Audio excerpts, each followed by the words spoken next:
سلام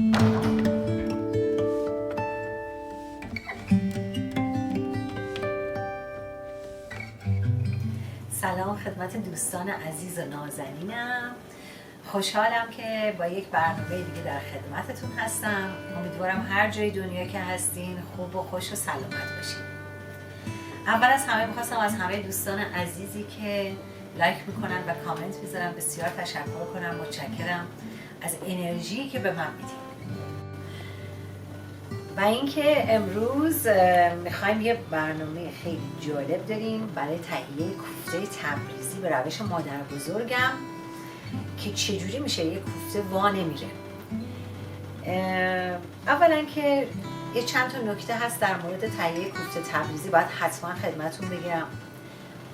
در مورد گوشتی که میخواین انتخاب کنین حتما سعی کنین گوشتی باشه که درصد چربیش بسیار پایین باشه. یعنی حتی اگه میخواین گوشت گوسفندم استفاده کنین مخلوط کنین با گوشت گوساله که درصد چربیشو بیاره پایین، چون هر چقدر درصد چربیش پایین تر باشه کوفته شما باز نمیشه. دوم این که حتما 2 بار گوشتتون رو چرخ کنین. این خیلی مهمه که بافت ریزی پیدا کنه. حالا میریم سراغ تهیه این کوفته خوشمزه و مقدار موادی که لازم داریم. خب موادی که لازم داریم 1 کیلو گوشت چرخ کرده است که خدمتتون گفتم 2 بار حتما چرخ بشه. 150 گرم لپه لازم داریم. میزان لپه‌مون باید 2 برابر میزان برنجمون باشه. یعنی 150 گرم لپه 75 گرم برنج کافیه که قبلش حتما باید اینا رو خیس کنین و یه حدود لپه رو البته به حدود 20 دقیقه بذاریم بپزه، بعد آبکش کنین که آبش بره کاملا.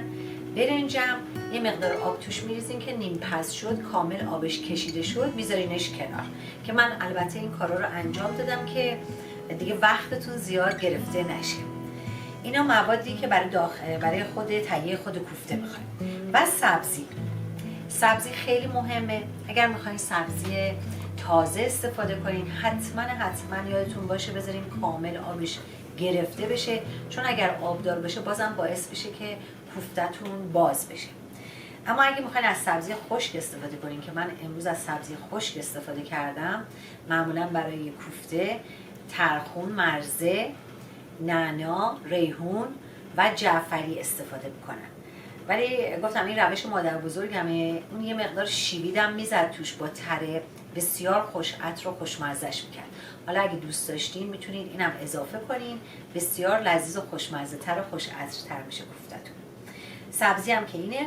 یه دونه پیازم لازم داریم که باید رنده بشه کامل و آبش کاملا گرفته بشه، چون میخوایم با گوشتمون مخلوط کنیم. اینجا 1 عدد تخم مرغ لازم داریم، نمک، فلفل، زردچوبه به میزان لازم. حالا میریم که ببینیم این مواد چجوری باید با هم مخلوط بشه تا بتونیم بیس کوفته رو آماده کنیم. و اما موادی که برای داخل کوفته میخوایم، قبل از اینکه بیس کوفته رو آماده کنیم، پیاز داغ میخوایم. این البته سلیقه‌ایه، هر چیزی که دوست دارین میتونین داخل کوفته‌تون قرار بدین. من اینجا تخم مرغ آبپز کردم، گردو دارم، آلو دارم. آلو رو حتما، یکی دیگه از دلایلی که ممکنه کوفته‌تون باز بشه اینه که بعضیا اشتباه میکنن آلو رو خیس نمیکنن میذارن داخل کوفته. وقتی که داخل کوفته پخته میشه یه مقدار باد میکنه اون کوفته باز میشه. حتما آلوتون رو خیس کنین بعد بذارین داخل کوفته که دیگه اون حالت رو پیدا نکنه که کوفته‌تون وا بره. زرشک هست. برای سس کوفتمونم به 1 عدد پیاز نیاز داریم که باید ریز بشه، تفت داده بشه با رب. حالا میریم برای ادامه کار. خب دوستان عزیز، من اینجا خواستم که از دستگاه غذاساز استفاده کنم. البته اگه اینم نداشتین اصلا مهم نیست، شما با 5 دقیقه 10 دقیقه بیشتر ورز دادن کوفتتون به همون انسجامی که میخواین میرسه. ولی خب این کار رو راحت تر میکنه. اگر دارین حتما از این استفاده کنین. اگر چرخ گوشت هم دارین میتونین از چرخ گوشت هم استفاده کنین. ما گوشت رو داخل این غذاساز میریزیم با لپه و پیاز میذاریم کاملا مخلوط بشه.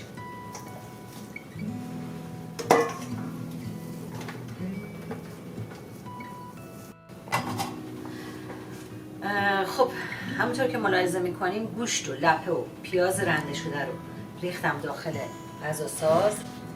نمک، فلفل زردچوبه به میزان لازم که معمولا از هر کدوم یک قاشق چایخوری کافیه. اینا رو میریزیم چون حالا که داره مخلوط میشه با اینا هم قاطیش بشه خیلی بهتره. میریم برای زدنش. خب همونجور که ملاحظه میکنین گوشت و لپمون رو زدیم، ولی قبل از اینکه مواد رو مخلوط کنم میریم که سسش رو آماده کنیم، چون بعد از اینکه کوفته ها رو درست کردیم باید بندازیم داخل سس که بپزه. خب بعد از اینکه پیازمون آماده شد یه مقدار زردچوبه میریزیم، یه مقدار فلفل سیاه. در اینجا میتونین از فلفل قرمز هم استفاده کنین اگه دوست دارین یه مقدار تند بشه. من یه ذره میریزم، این بستگی به سلیقتون داره که دوست دارین یا نه.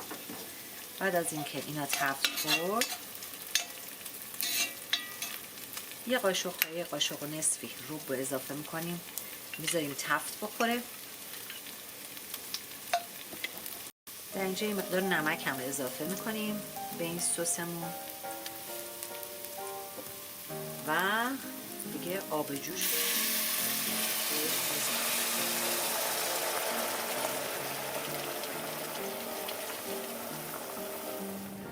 خب سسمون که آماده کردیم گذاشتیم در حال جوشیدنه، زیرش کم میکنیم.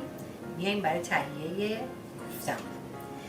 لپه و گوشتی که با هم زدیم، برنجی که نیم پز شده رو یه جوری گفتم خدمتتون اینو بپزین که آبش کاملا کشیده بشه. میریزیم داخل گوشتمون. سبزیجات خشکی که گفتم خدمتتون اضافه میکنیم. میتونین یه مقدار از سبزیجات رو نگه دارین، داخل آبش هم اضافه کنین که آبش هم خوشمزه تر بشه. یه دونه تخم مرغ،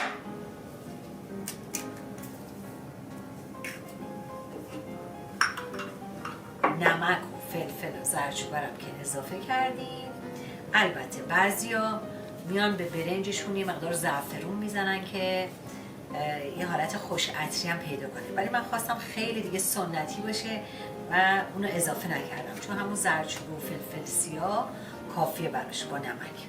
اینو کامل ورز میدین و بعدش میریم شروع میکنیم به درست کردن کوفته هامون.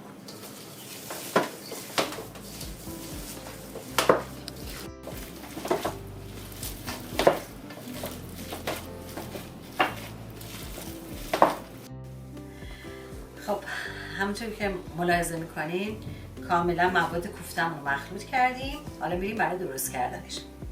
حتما یادتون باشه یه ظرف آب داغ کنارتون بذارین، آب گرم، دستتون رو داخلش خیس بدین که اینجوری گوش به دستتون نچسبه. به اندازه یه توپ برمیداریم. البته اندازه ها باز دست خودتونه. بعضی دوست دارن خیلی کوفته های بزرگی درست کنن، به خصوص تبریزی های عزیز که حتی یه دونه جوجه رو کامل داخل کوفته هم قرار میدن.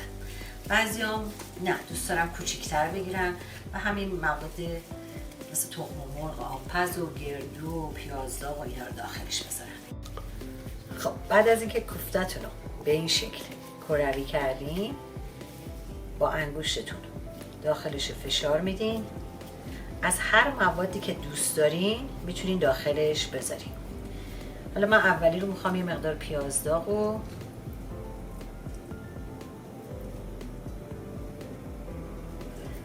گردو و یه دونه آلو بذارم.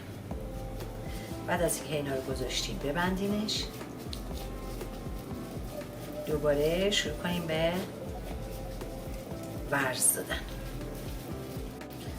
خب بعد از اینکه کاملا اینو ورز دادین و آماده شد، ببینید هیچ ترکی روش نیست.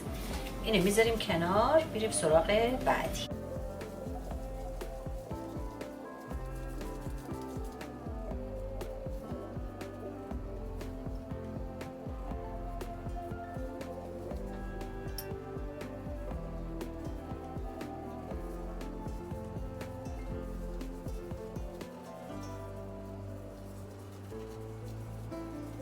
خب عزیزان، همونجور که میبینین کوفته هامون آماده شده.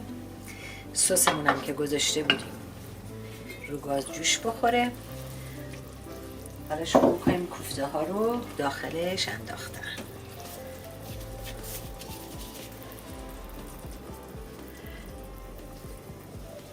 آبش تا حدی باشه که نصف کوفته رو بپوشونه کافیه، چون هرچی کوفته میره داخلش آب میاد بالاتر.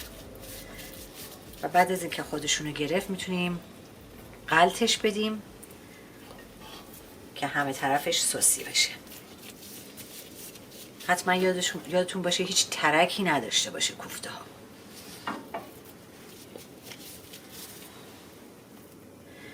این مقداری که خدمتتون گفتم حدودا برای 6 نفر کافیه. حالا میتونین اگه دوست دارین بیشترم درست کنین، بذارید داخل فریزر. هر موقع که از سر کار تشریف آوردین اینو سسشو درست کنین و بندازین داخل سس. یعنی آماده است دیگه برای سرو شدن. خب سبزی رو میریزیم، سبزی خشک مقدار نگه داشته بودیم میریزیم داخلش که آبشو خوش عطرتر کنه، چون خیلی دوست دارن آبشو تیلیت کنن و نوش جان کنن. یه مقدار زیاد میکنیم که چون کوفته ها رفته داخلش یه جوشی بخوره. بعد از اینکه جوش خورد زیرشو کم میکنیم. خب عزیزان، دیگه این در حال جوش خوردنه. درشو میذاریم، زیرشو کم میکنیم. 45 دقیقه تا 1 ساعت میذاریم با حرارت ملایم بپزیم. بسیار کوفته خوشمزه و لذیذیه. تو زمستونم خیلی میچسبه. امیدوارم که درستش کنین و نوش جان کنین و لذتشو ببرین.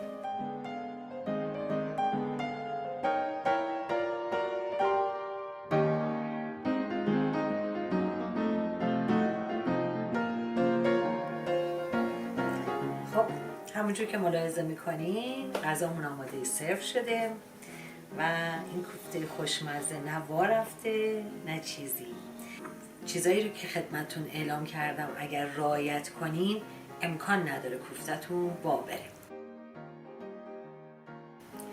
امیدوارم که از این دستور پخت خوشتون اومده باشه.